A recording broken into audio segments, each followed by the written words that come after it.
Vous allez bien? Je vais très bien. Et il fait beau à Goma. Ah oui, je pense. Dieu nous a dotés de tout, de la nature et du lac, de tout ce que tu peux avoir de bien. D'accord. Tout va bien. Je vais directement passer à poser des questions qui peuvent vous choquer, mais laissez-moi être journaliste. Je te connais indépendant. Pose tes questions librement. Discutons, c'est du Congo qu'on parle. D'accord. Monsieur le coordonnateur, la situation des droits de l'homme ici dans l'AFC, on vous accuse d'avoir tué près de 3000 personnes lors de votre arrivée.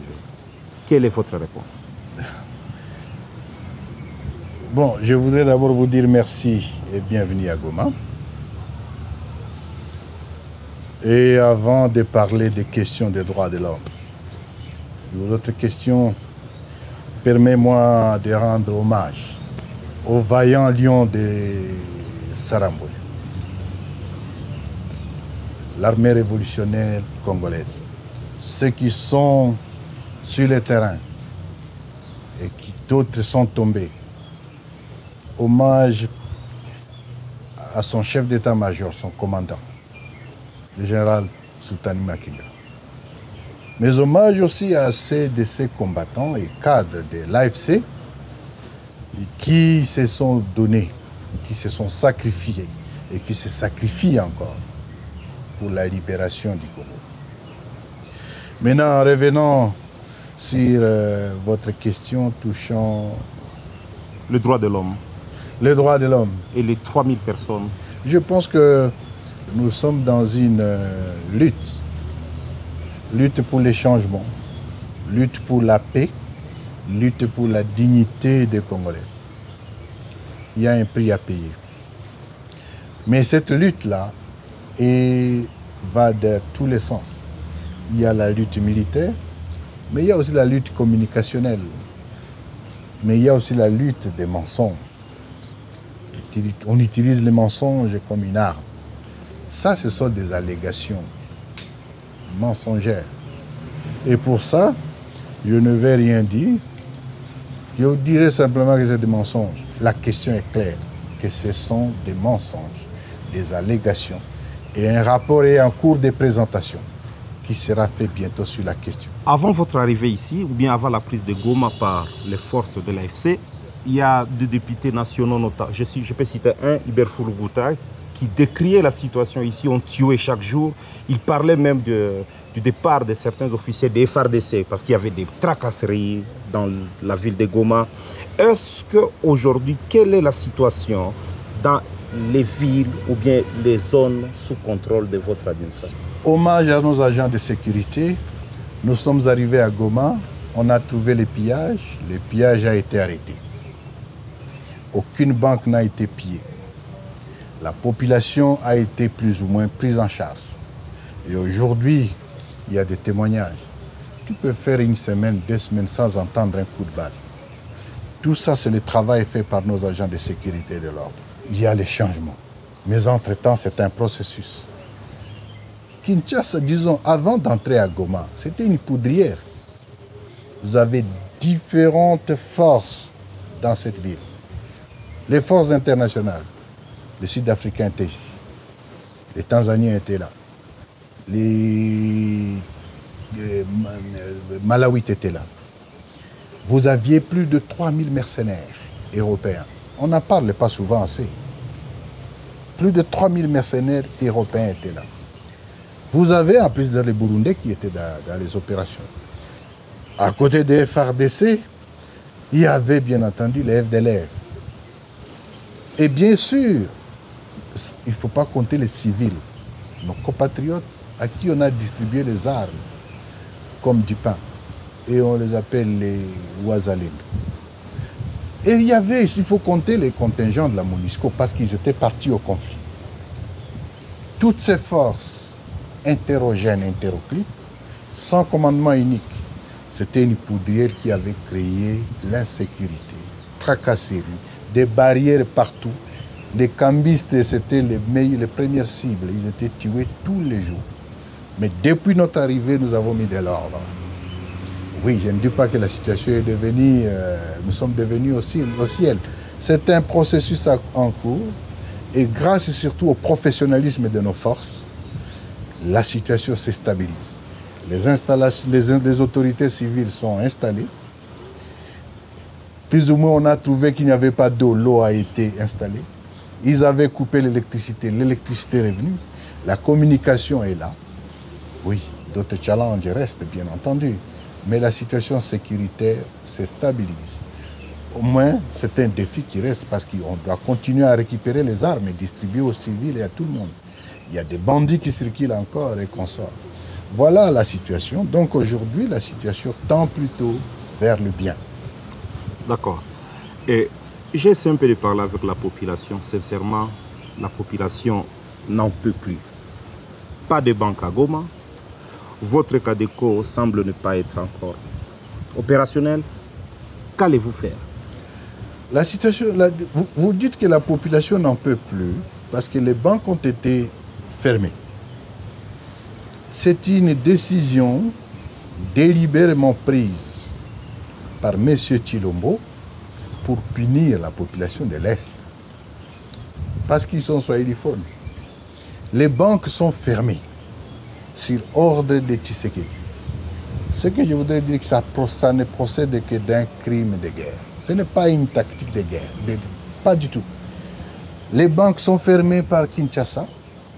Je voudrais dire ici et prendre la communauté internationale en témoin. L'argent détenu par ces banques n'appartient ni à l'État congolais, ni à la famille de Tshisekedi, et moins encore aux banquiers.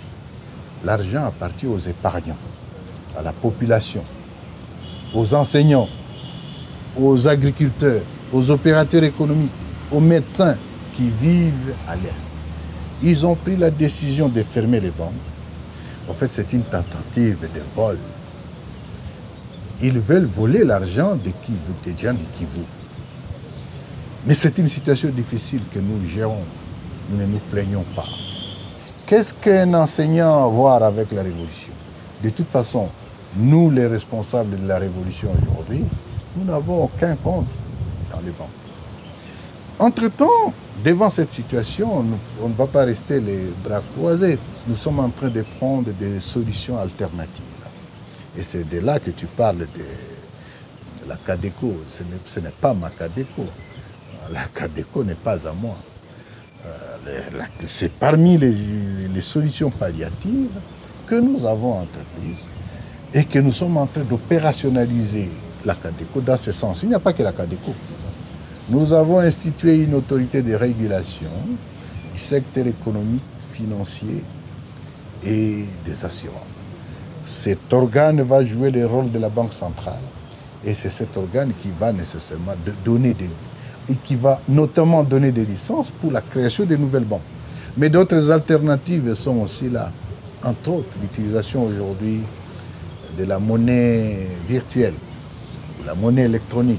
Ça se fait dans d'autres pays. Aujourd'hui au Kenya, quand vous allez en Tanzanie, au Rwanda ou en Ouganda, même pour payer les taxis, on paye par les mobile money. Ce sont des solutions comme ça qui sont en cours. La CADECO est en Serava. On entame la réforme quant à la CADECO. Elle va devenir une banque à part entière. Donc, vous semblez me dire que votre administration est bien, le mouvement est bien administré. Mais nous organisons, okay. Nous représentons l'État et nous gérons.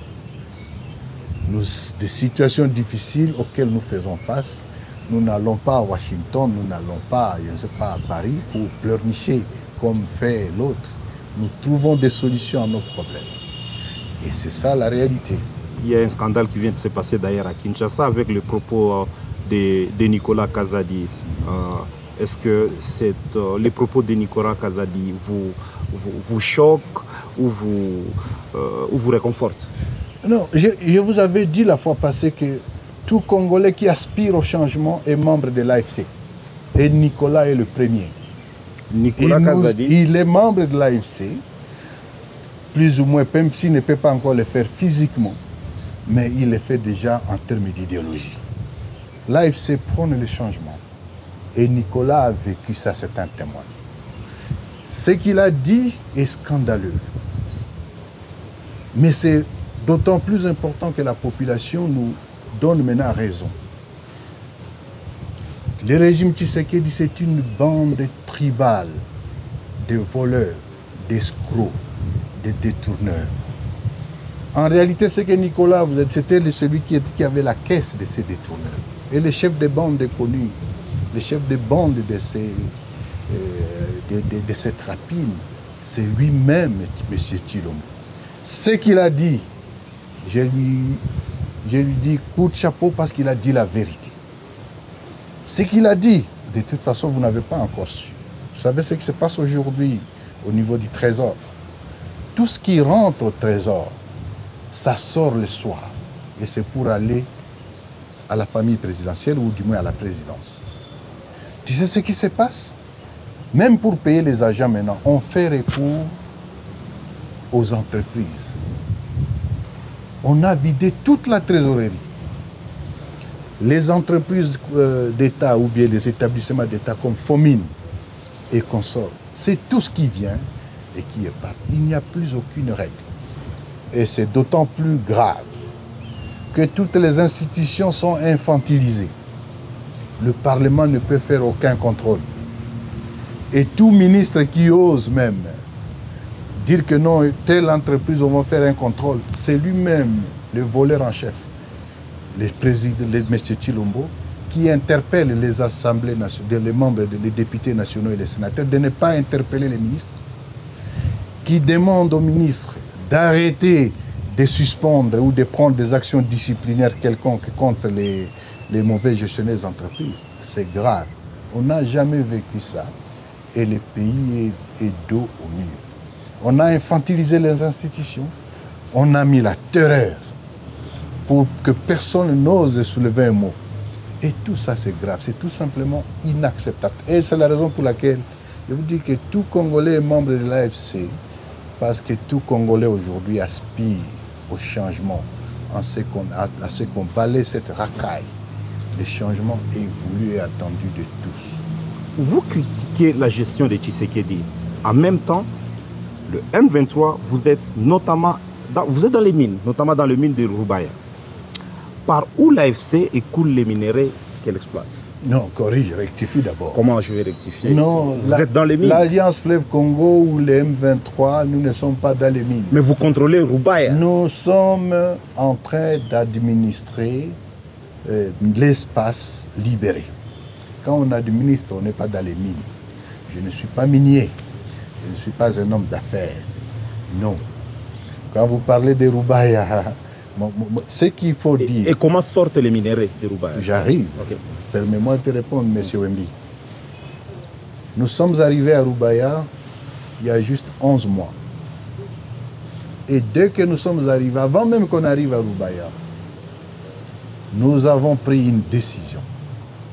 Et cette décision, il y a une année, c'est la décision portant interdiction formelle à tout membre ou tout cadre de l'AFCM 23, militaire comme civil, comme politique, de s'immiscer soit dans l'exploitation et encore moins dans la commercialisation des substances minérales. L'activité minière dans les territoires qui sont les nôtres, pour des contraintes que nous subissons, c'est une activité en berne. Et c'est l'activité pour laquelle nous devons mobiliser les opérateurs économiques. Quant à ce, pourquoi c'est en berne? La question bancaire est importante.